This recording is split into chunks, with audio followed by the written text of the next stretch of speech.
Nesse vídeo, vamos tentar ajudar respondendo o que causa o conflito dentro de um crente. O conflito frequentemente atribuído às duas naturezas do crente é entre a carne e o espírito. Pois é isso que a Bíblia afirma, porque a carne cobiça contra ou luta contra o espírito e o espírito contra a carne, e estes opõem-se um ao outro, porque para que não façais o que quereis. Gálatas capítulo 5, versículo 17. Já em Romanos capítulo 7, versículo 23, o conflito é porque a lei em meus membros guerreia contra a lei da minha mente. O princípio, ou lei, que afeta a mente do crente se deleita na lei de Deus. Você pode ler o versículo 22 de Romanos capítulo 7. O princípio em meus membros é a carne, que invariavelmente tende ao pecado, e para toda a posteridade caída de Adão faz parte a um corpo de carne. Além da redenção, esta lei do pecado que está em meus membros é inseparável de um corpo de carne. Para um crente, este elo será cortado no arrebatamento. A mente da carne, que nós temos em Romanos capítulo 8, versículo 7, que controla o espírito e a alma de um incrédulo, irá caracterizá-lo para sempre. Gálatas capítulo 5, versículo 17, concorda com Romanos capítulo 8, versículos 1 ao 4, ao ensinar que o poder transformador na vida de um crente é o Espírito Santo que habita em nós. Leia Romanos capítulo 8, versículo 9. O Espírito Santo, que zelosamente deseja que sejamos como um todo para Deus, conforme Tiago capítulo 4, versículo 5, não pode coexistir pacificamente com a carne. A carne nunca se submeterá a Deus ou se deleitará na justiça. O conflito nunca cessará enquanto estivermos fisicamente na carne, em um corpo de carne. Por causa da redenção, não estamos mais na carne moralmente. É isto que afirma Romanos capítulo 8, versículo 9. O fator controlador em nossa vida agora é o Espírito Santo de Deus. Estamos no Espírito. É isso que o apóstolo, ou melhor dizendo, o próprio Espírito Santo, através do apóstolo Paulo, afirma em Romanos capítulo 8, versículo 9, que estamos no Espírito Santo. À medida que nos rendemos ao Espírito Santo, a justiça será expressa em nossa vida. Até o arrebatamento, enquanto estivermos em um corpo de carne, entretanto, a carne continuará resistindo à obra do Espírito Santo. As Escrituras nos mostram o segredo para qualquer crente viver para Deus e não para a carne. O segredo é bem objetivo e bem direto. A Bíblia diz: andai em espírito e não cumprireis as concupiscências da carne. E os que são de Cristo crucificaram a carne com as suas paixões e concupiscências. Se vivermos em espírito, andemos também em espírito. Gálatas capítulo 5, versículos 16, 24 e 25. Portanto, é um erro o crente tentar dominar a sua carne, dominar aquilo que a carne deseja. Pelo contrário, ele deve se ocupar com as coisas do Espírito Santo. E, portanto, aquelas coisas que pertencem à carne, ele não vai dar lugar. Agora, se ele se ocupa em vencer ou tentar colocar, ver até onde a sua carne pode aguentar sem aquilo que ela tanto deseja, ele vai ser queimado com aquilo. É assim que Provérbios ensina. Ninguém coloca fogo sobre o seu peito sem ser queimado por ele. Ninguém vai entrar numa labareda de fogo sem ser queimada por ela. Com certeza o crente vai ser afetado. O ensinamento é o contrário, é o crente se ocupar com as coisas do Espírito Santo. E, portanto, ele não vai, a carne ficará com fome, vai deixar a carne com fome no seu lugar de morte. Foi onde Deus a colocou no momento da salvação de todo crente. Existe uma ilustração muito simples para ilustrar o que estamos dizendo. Foi perguntado para o sábio, quando ele viu dois cães, qual deles é o mais forte, qual deles vai vencer? A resposta foi do sábio, é para aquele que estiver mais bem alimentado. O mais alimentado é mais forte. Portanto, se você alimenta mais a sua carne com as coisas que a carne gosta, sem dúvida ela sempre terá vitória sobre você. Mas se você alimenta, dá lugar ao Espírito Santo, dá lugar e alimenta mais o novo homem, a nova vida divina que está em você, com certeza esta será a que terá destaque, terá de vitória e será mais vistosa na vida do crente. Quem é o único mediador entre Deus e o homem? A Bíblia responde, porque há um só Deus e um só mediador entre Deus e os homens, Jesus Cristo o homem. 1 Timóteo capítulo 2, versículo 5. Este texto do Evangelho de ouro provavelmente foi escrito pela primeira vez em grego, usando um alfabeto muito parecido com o nosso. Os gregos não foram os primeiros, mas foram uma das muitas pessoas que ensinaram e acreditaram no politeísmo, ou seja, uma multiplicidade de deuses.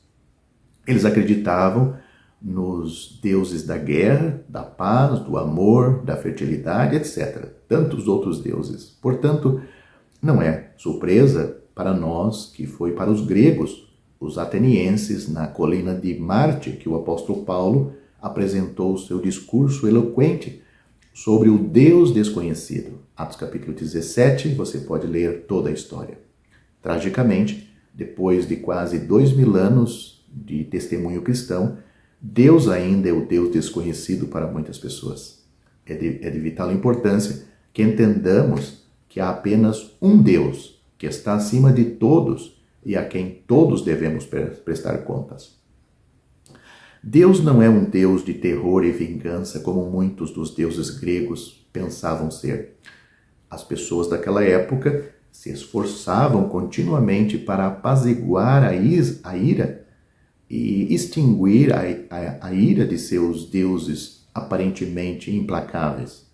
O Deus vivo e santo e justo, o nosso Deus, o único Deus vivo, ele é santo e justo, mas também é misericordioso, amoroso e gracioso, não desejando que ninguém se perca, mas que todos cheguem ao arrependimento dos seus pecados. Esse único Deus verdadeiro designou seu Filho, o Senhor Jesus Cristo, para ser o único que pode agir com justiça como mediador entre Deus e nós. Isso era necessário porque nascemos com uma natureza pecaminosa. Necessitamos de reconciliação com Deus. A oferta de um mediador não sugere que Deus esteja prestes a negociar sua posição, também nem está disposto a fazer compromisso com nossa posição pecaminosa, que é contrária à sua pessoa intrinsecamente santa. O que Deus providenciou para nós em Cristo é uma pessoa única que pode satisfazer perfeitamente ambas as partes, Deus e o homem.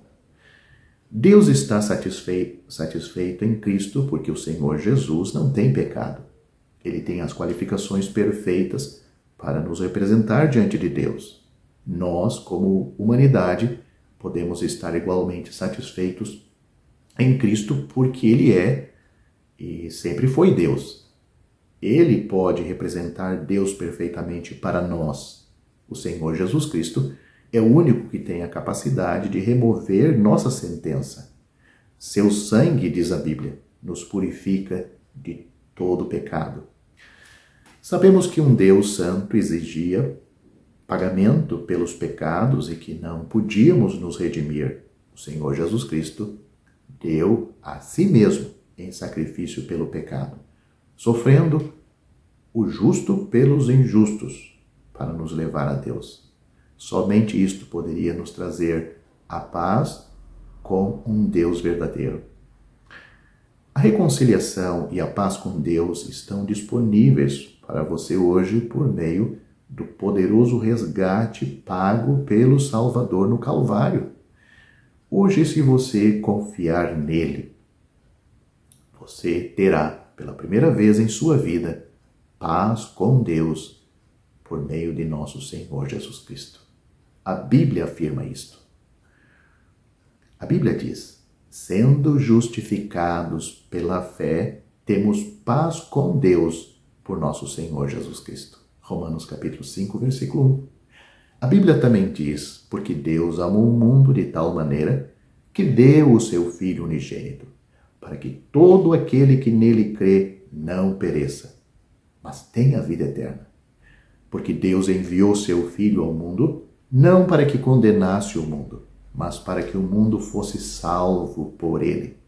Quem crê nele não é condenado, mas quem não crê já está condenado, porque não crê no nome do unigênito Filho de Deus. João capítulo 3, versículos 16 e 18, e essas palavras saíram da boca do Filho de Deus, o Senhor Jesus Cristo. A Bíblia também diz: porque pela graça sois salvos por meio da fé. É um presente de Deus. Isto não vem de vós, é dom de Deus. Não vem das obras para que ninguém se glorie. Efésios capítulo 2, versículo 8 e 9. Portanto, você que me ouve, se você quer ser salvo, uma salvação que lhe dá segurança, que tenha valor, que veio de Deus, você precisa crer no Senhor Jesus Cristo. Esse crer é receber Ele como seu Salvador, excluindo tudo e todos, inclusive você, apoiando-se unicamente nele, porque a Bíblia afirma: o sangue de Jesus Cristo, Filho de Deus, nos purifica de todo pecado. O que você precisa mais? Nada mais é necessário. Não é ele e sua mãe. Não é ele e a oração do padre, do pastor, do missionário. Não é ele você levantar a mão na igreja. Não é ele você ser batizado. Ainda que o batismo é importante para um crente. Mas para a salvação, a Bíblia diz unicamente: em nenhum outro há salvação. Porque também debaixo do céu, nenhum outro nome há dado entre os homens pelo qual devamos ser salvos. Só por Jesus é que somos salvos. Atos capítulo 4, versículo 12, você tem que crer no Senhor Jesus Cristo para ser salvo. Atos capítulo 16, versículo 31. Ao findar o labor desta vida, quando a morte ao teu lado chegar, que destino há de ter a tua alma? Qual será no futuro o teu lar?